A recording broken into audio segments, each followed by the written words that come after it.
So this talk is about some sampling algorithm that's called the Langevin dynamics, and this is the joint work with some PhD students at the same lab by Ali, Paul, and my advisor Volkan. Okay, so so this talk is about sampling. So let me set up the notation first. So the sampling problem is just, so suppose you give me a target distribution and which I denote by e to the minus v here. And then the goal is to take samples from it, or at least approximately take samples from that distribution. Okay. So needless to say, so this problem is very important across many different fields, including machine learning, statistics, computer science, and it's also very important in physics and all that. So I don't think I really need to mention too much about the motivation. But just recently, there has been some quite exciting development to the sampling problem. And one of them is that recently there has appeared many novel sampling algorithm that is extremely scalable. So it can be applied to very large scale data or with very large number of data size. And you cannot really do this, for instance, for any sampling algorithm pre-2008, I think. Okay, so this is a fairly new field. Another thing is that, so recently people start looking at the non-asymptotic guarantees for sampling algorithms. So if you run an algorithm, so what's the convergence rate? And so surprisingly, although sampling has been there for decades, this problem has not really been well studied before. It was only fairly well understood recently. Okay, so the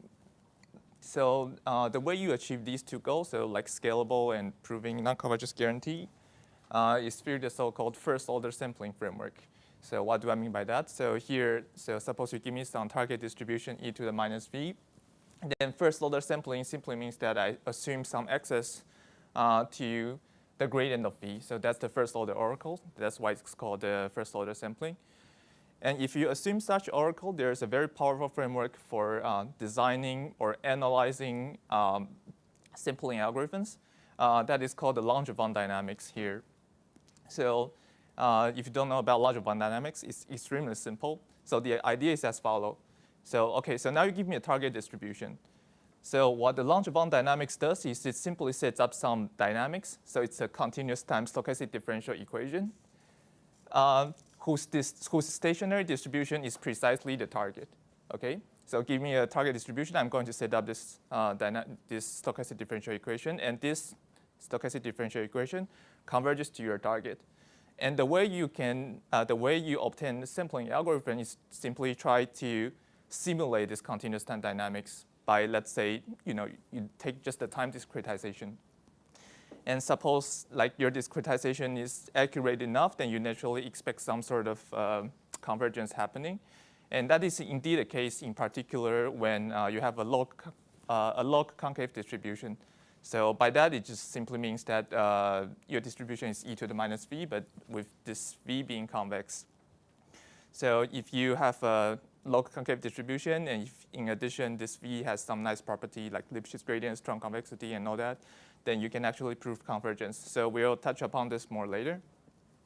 And also this framework is extremely scalable and flexible and practical. So for instance, we know that in many of the large-scale applications, we can only have access to the stochastic gradients, not the deterministic gradients. And here, if you have the Langevin dynamics, you can actually simply replace deterministic gradients with the stochastic gradient. Then you actually obtain some algorithm that converges. So as you can see, this framework is pretty flexible. Okay, so let me tell you about the state-of-the-art result for this algorithm. So first of all, this is the discretized version of the Langevin dynamics. So it is simply doing some sort of gradient descent. By the way, I think I didn't mention that here. This term is the Brownian motion.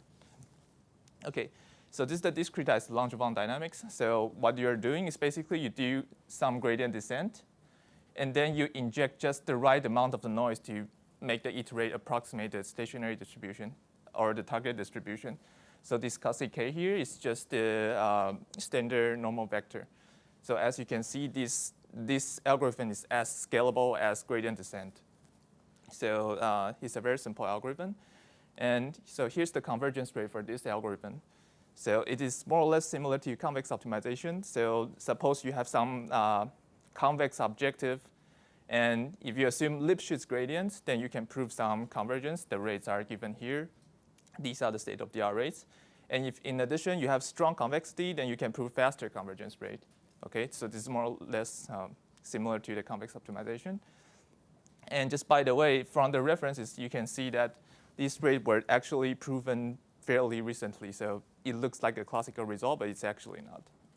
So this is still a very active area. Okay, so this is roughly the state-of-the-art result for Langevin dynamics.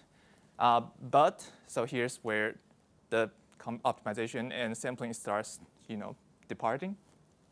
So all of these rates strongly depend on one assumption, which is your distribution is unconstrained. So the domain of V is the whole space. Okay. So this is a very crucial assumption in all the derivation for the Langevin dynamics. But as we know, like in practice, there are many interesting distributions that just doesn't satisfy this condition. They are constrained. I'll give you one example later. So the question is, okay, can I still use the Langevin dynamics idea to take samples from constrained distributions, or if, for instance, can you prove any rate for that kind of algorithm? The answer is that it is surprisingly difficult. So in optimization, you just do projection, but in sampling, the story is completely different. Okay, so let me tell you about the key difficulty for applying Langevin dynamics for constraint distribution. So from now on, let's assume the distribution is compactly supported, so e to the minus v, where the domain of v is some compact set. Okay, and suppose you still want to run the Langevin dynamics. So you can still set up the Langevin dynamics in continuous time. It still converges to the target distribution. That's not the problem. The problem happens when you try to discretize the dynamics. So here, for this algorithm, because of this Gaussian noisy term, you can see that at each iteration, there's a non-zero probability of leaving the constraint. Okay, so this is fairly easy to see. And so that's the major issue with the Langevin dynamics for constraint problems. And you might say, okay, I can do projection. That's a fairly intuitive guess. But I want to stress that the projection is actually not the solution. First of all, if you do projection, you will get the much slower rate. So that is the first thing. So this is proven by a paper by Bubeck, Lahek, and one other author, I forgot. But anyway, the rate is going to become significantly slower. Okay. Even if you're a practitioner, you don't really care about the rate. And actually, I don't really care about the rate because the analysis might not be tight. There's a much more serious issue, which is actually your algorithm can still be undefined even if you do projection because of the boundary issues. And that is because many practically interesting distributions, the distribution is only defined in the interior of the constraint. So it's not defined on the boundary. So even if you do projection, your algorithm is still undefined. So as you can see here, things starts to getting different from the optimization. You cannot use just projection and so projection destroys everything basically. Okay, so for instance, here's the state-of-the-art convergence rate for constraint sampling. So for instance, if you make the same assumption, but the only difference is that you have a constraint versus the unconstrained distribution, you can see that the convergence rate actually drops significantly. So this is epsilon to the minus 6d to the 5 versus with the same assumption, but just unconstrained. It's epsilon to the minus 4 and d just to the 1. And in the unconstrained case, you also understand every convergence, such as the two-Wasserstein distance or the relative entropy. But here, nothing is really known yet. So here the algorithm is constrained. You project. Now this algorithm is first smooth, then do Langevin dynamics. Okay. Yeah. So this rate precisely gets worse because you want to handle the problem that I show you here. Maybe this is the same question, but I didn't understand. So these are the rates for the projection No. algorithm? These are the rates for smooth. So you first. What do you mean by that then? So you have a constraint. So you have a constraint distribution, And what you do is you smooth out your distribution to make it global, but you still approximate the original distribution. And then you run the algorithm on this global, yeah. And if you control the smooth parameter, you get this rate. Okay, so that's the idea. Okay, so that is the state-of-the-art rate. Okay, so as you can see, like things get quite complicated. And just to keep things concrete, I'm going to focus on one very specific example that's called the Dirichlet posterior in this talk. And the reason why I want to do this is because this is basically one of the most important distribution for Bayesian learning, and in particular for text modeling. So if you Google Latent Dirichlet Allocation, you'll see that this paper appeared in 2003, and right now it has more than 23,000 citations or so. So this is and the main task there is to sample from this Dirichlet posterior.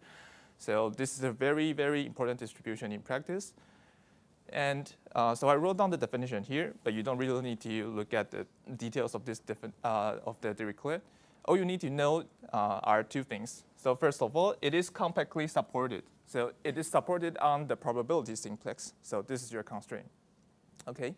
And secondly, actually, the Dirichlet distribution is not log concave, and it is also not log concave, convex. So in such case, as I said before, it's really, really difficult to design algorithm for sampling from Dirichlet. And basically, there's no convergence guarantee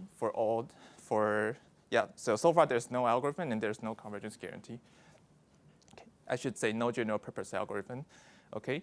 And because this distribution is so important, people have been trying to do some ad hoc tricks that are specific to this Dirichlet distribution. So there are some distribution-specific solutions of removing the constraint. But those solutions are really, really tied to the properties of the Dirichlet distribution, which is a bit unsatisfactory. And moreover, it doesn't have any rate. Okay. So the focus of the talk today, so I'm going to focus on this example today because it is very important. So the focus of the talk today is basically to address all the challenges that I just mentioned. So first of all, give me a constraint sampling problem. We will provide a unified framework for constraint sampling problems. So in particular, we will provide a set of well-defined algorithms for constraint sampling problems. And secondly, I'm actually going to prove that the proposed algorithm actually has a very nice convergence guarantee for this particular example, the Dirichlet posterior. Okay, so this is a bit surprising because this is non-log concave. So how can you do that? So we'll see. But like our theory is more general, so it can be applicable to some other classes. But I'll just focus on the Dirichlet today. And finally, for large-scale application, I'm going to talk about the mini batch extension. Okay.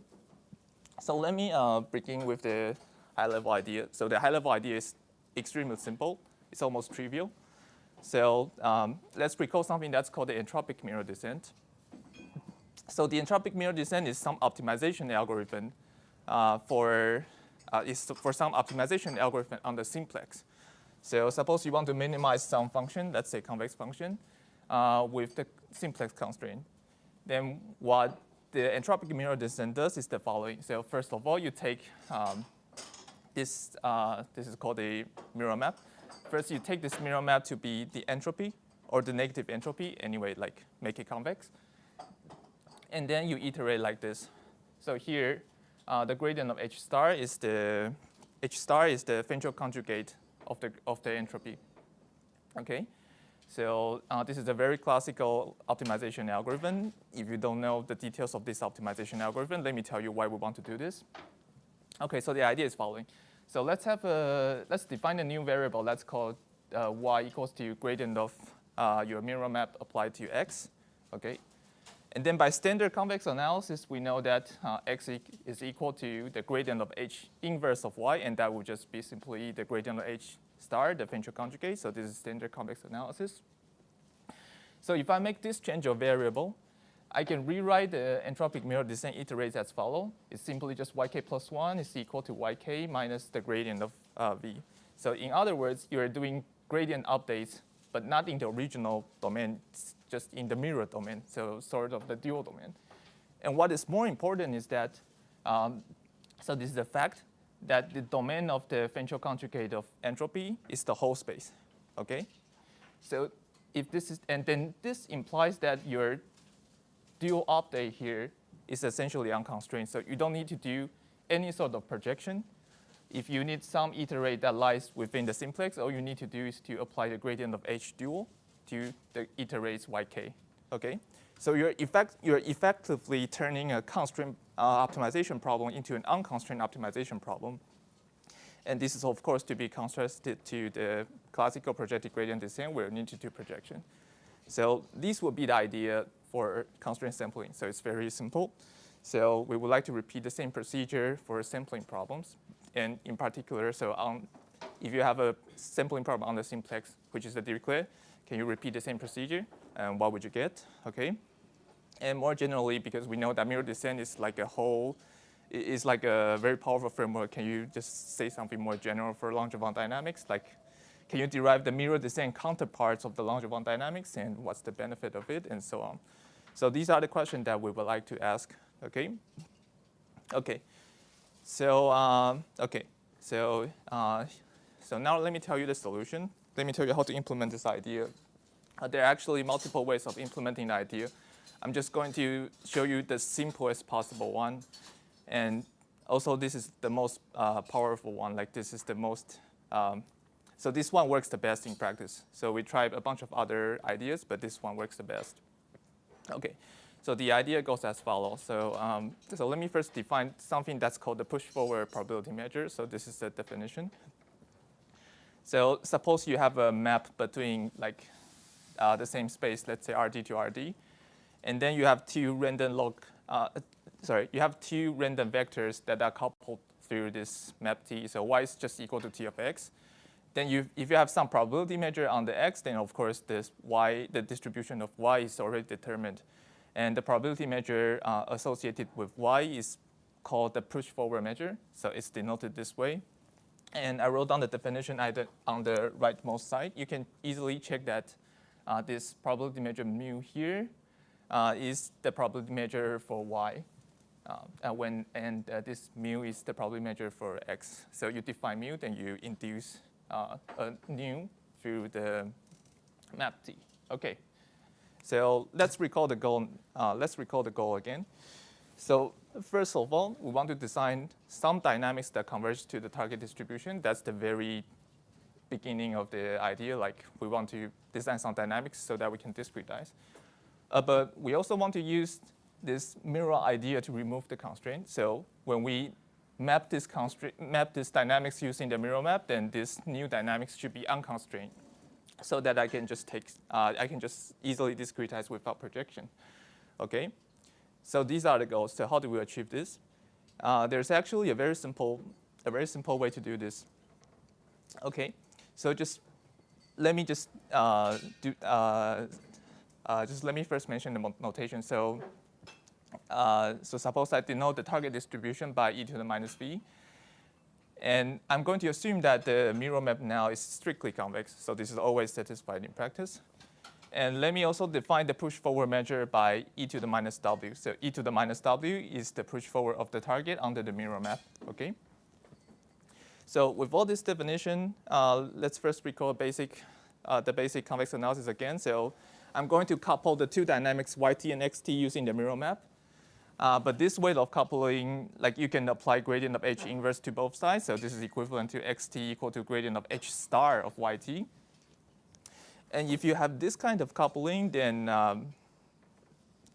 and since you want xt to converge to the target, then you can easily see that the stationary distribution of the y is already determined, right? This is like trivial. Okay, so this is the trivial observation.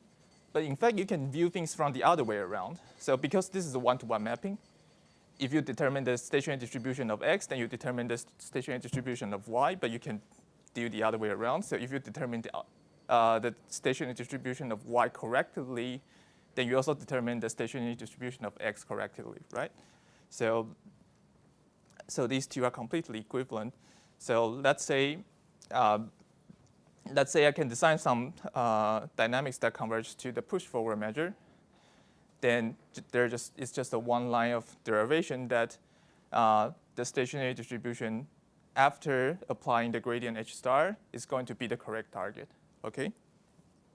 So far all these are fairly trivial.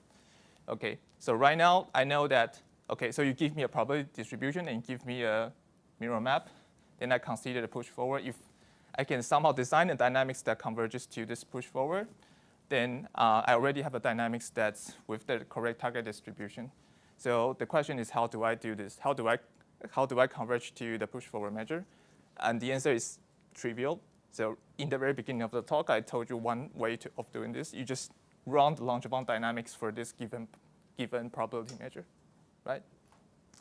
Then standard theory just tells you that it converges to the chosen target, okay? So this will be the algorithm that we consider in the rest of the talk. So given any target distribution, you just compute the push forward measure and you set up the Langevin dynamics associated not to the original one, but to the push forward one. And then and then you use the H dual to couple the dynamics between this dynamics YT and the dynamics XT. And by the discussion above, you know that the XT has the correct stationary distribution, okay? So given such a dynamics, you just discretize it. So this looks somewhat like mirror descent, except that this W, so previously for optimization, this is V, and now it's replaced by the push forward W, okay? So yeah. In some sense, is this interpretable as just Langevin dynamics on the reparametrization in the space of Y? That's actually a tricky question. No. It's a. You can view it that way. Yes, that is correct. So you just reparameterize using gradient of H, and then you consider the Langevin dynamics for that. Okay. So the simplest answer is that yes, you can consider it as a Langevin dynamics in the mirror domain. Okay, let me skip the details. There are some more deep answers to the question. Okay. Yeah, so we can talk about this offline, definitely. Okay. Okay, so here, okay, so now you have some algorithm that is well defined. So because of the effect of the mirror map, your dynamics of YT is unconstrained, so everything is good. You can just discretize without worrying about the constraint. And whenever you want some iterates within the constraint, you just use the gradient of H star, okay? Okay, so this is an algorithm. So the next thing I want to talk about is the convergence rate. So there's the algorithm, so what's the convergence rate? Okay, so the way you prove convergence rate is actually very simple. So remember in the beginning we said that, so if you have a global distribution and unconstrained distribution and you run the Langevin dynamics, then you can prove convergence rate. Everything is super simple. So here we also have unconstrained dynamics. But if you can prove the convergence rate, you're actually proving the convergence to the push forward measure, right? Not the original one. But what you care about is like the convergence to the original measure, e to the minus v. Whereas if you just apply existing result, you prove convergence to e to the minus w here. And so the natural question is like, how can you relate between these two guarantees? And the answer is that these two guarantees are essentially the same under a fairly mild assumption. So suppose you have a target distribution, and then you consider the push forward, and then assume that this mirror map that you use is strictly convex. Then whatever guarantee you have for the y to the push forward measure, you have the same guarantee for the x for your original target. So you only need to worry about the convergence of the YK of the unconstrained dynamics, which is simple because unconstrained dynamics are simple to prove. The precise statement is the following. So if you consider the convergence in relative entropy, then it's going to be exactly the same. So you have this equality here. And this is also the case for total variation distance.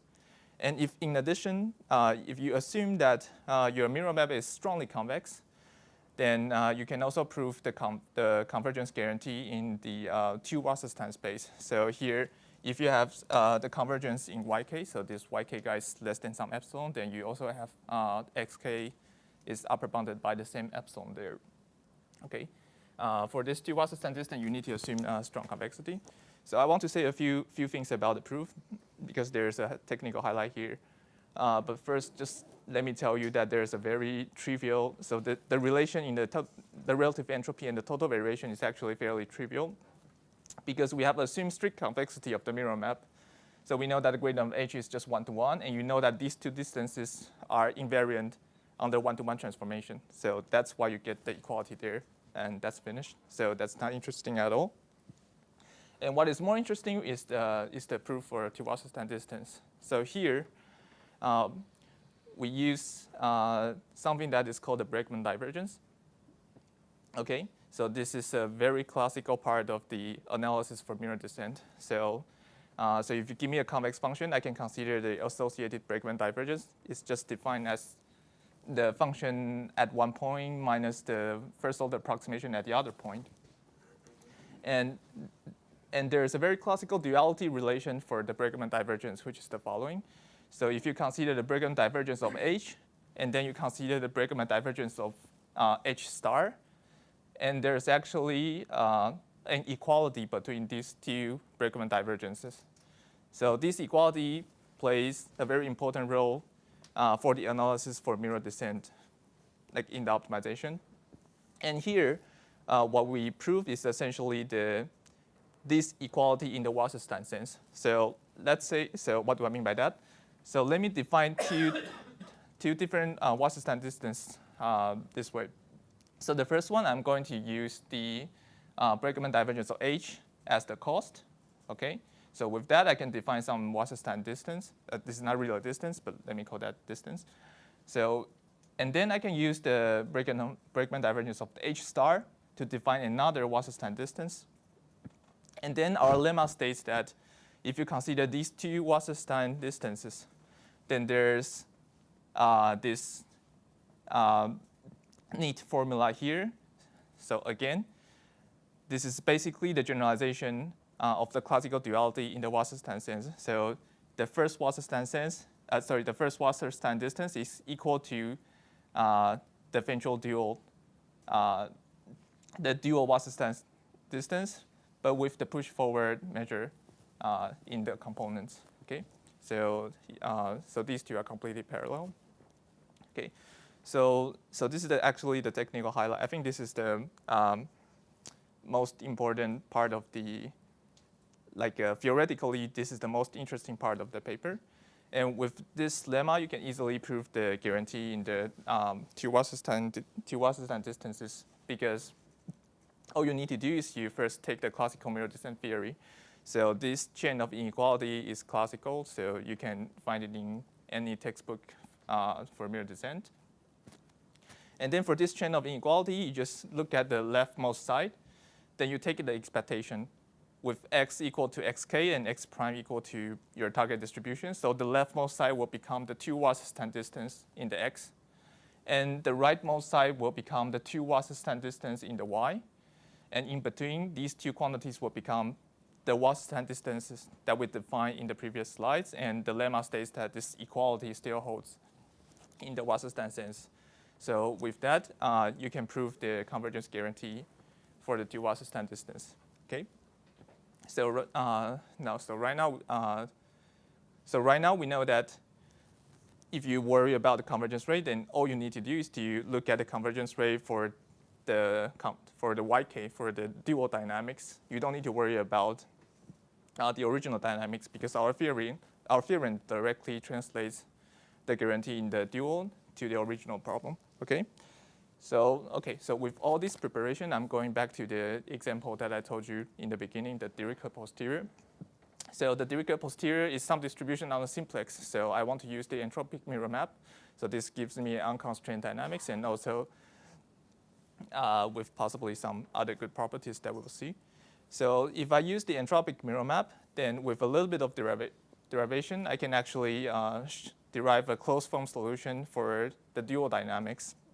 So Wy will be written in this form, where this H star is the eventual dual of entropy. Okay.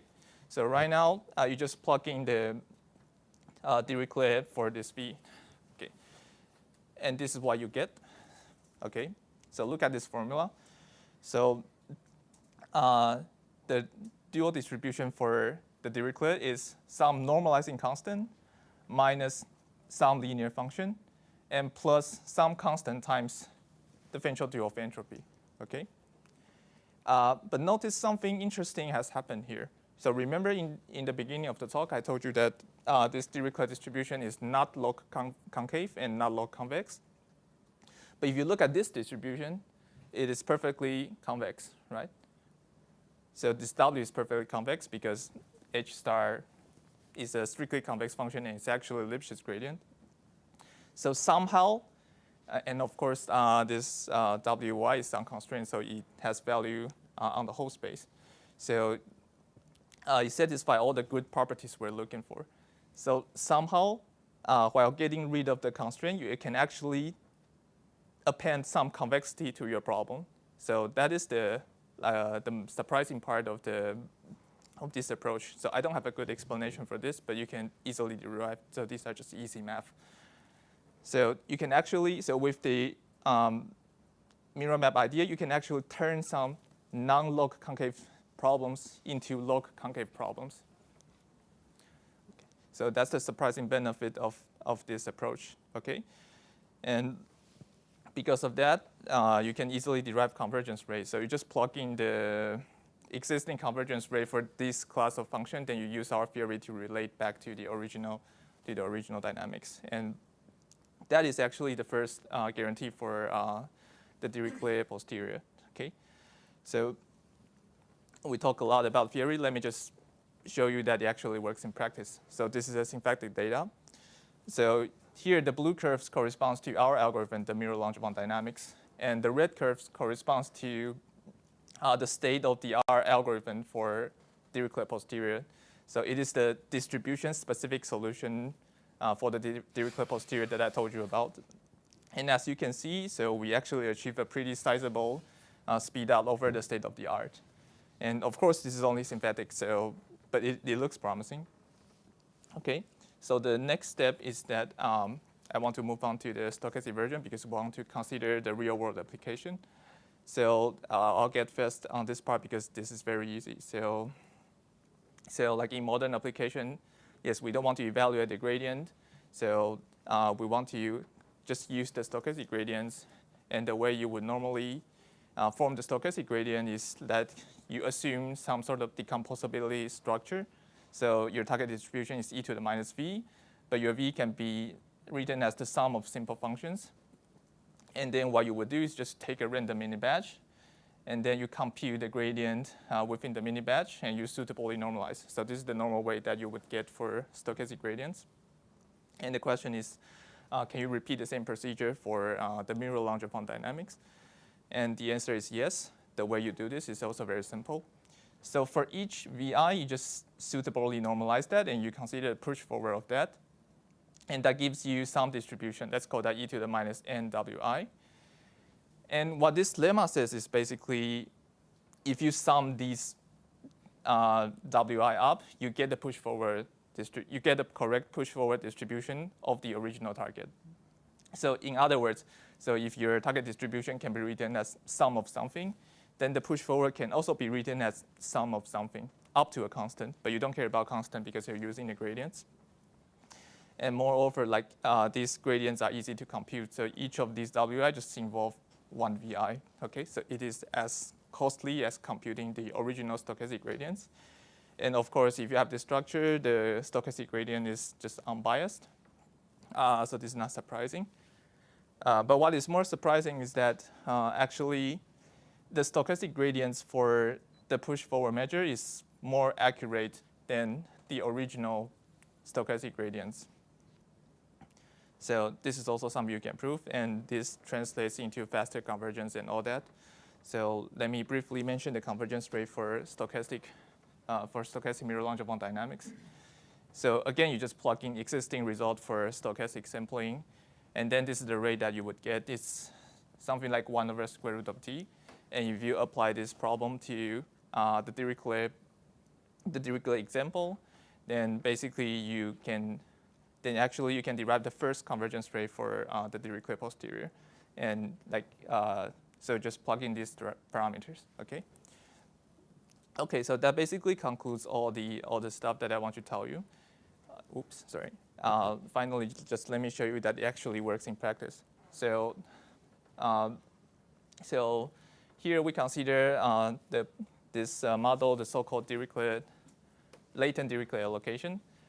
This is a very, very popular model in the topic modeling task, but it's actually quite complicated. So let me just skip the details and tell you that the main objective is to sample from the Dirichlet posterior. So as long as you can do this, you can do latent Dirichlet allocation, okay?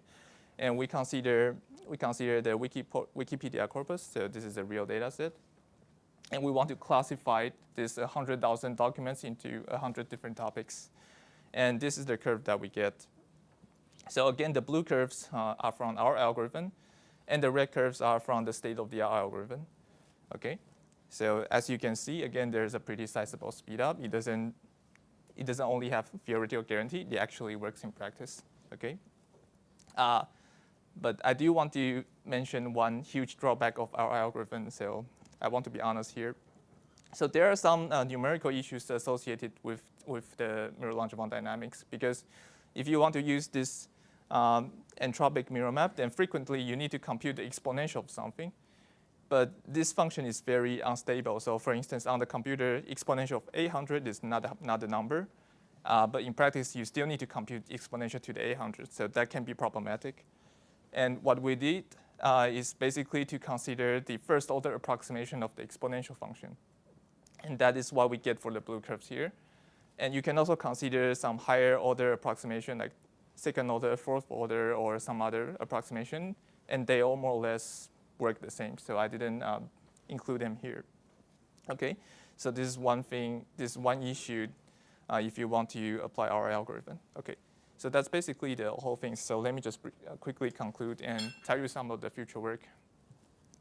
Okay, so what we have presented is basically a whole framework, the mirror descent counterparts for first order sampling. So mirror descent works beautifully for optimization, and it somehow works more beautifully for sampling because while you remove the constraint, you can actually somehow append some additional convexity to the problem. You can turn non-log concave problems into log concave problems. And also, we have shown that it works really well in practice. And what we haven't done is that, so we just consider the simplest possible dynamics for the push-forward measure, but you can consider like more complicated variants such as underdamping or metropolis testing, you name it. And you can get acceleration. But we haven't done that yet, but it is interesting to see how it goes in practice. And finally, so we're considering the non-Euclidean analysis of the convergence rate. So if you're an expert in mirror descent, you'll probably feel very uncomfortable during my talk because I'm always talking about convergence in the 2 Wasserstein distance, but for mirror descent, especially for entropic mirror descent, the most natural norm is not the L2 norm, it's the L1 norm, right? So we would like to provide a counterpart of the mirror descent analysis, but not for the Euclidean norm, and that's what we have been working on.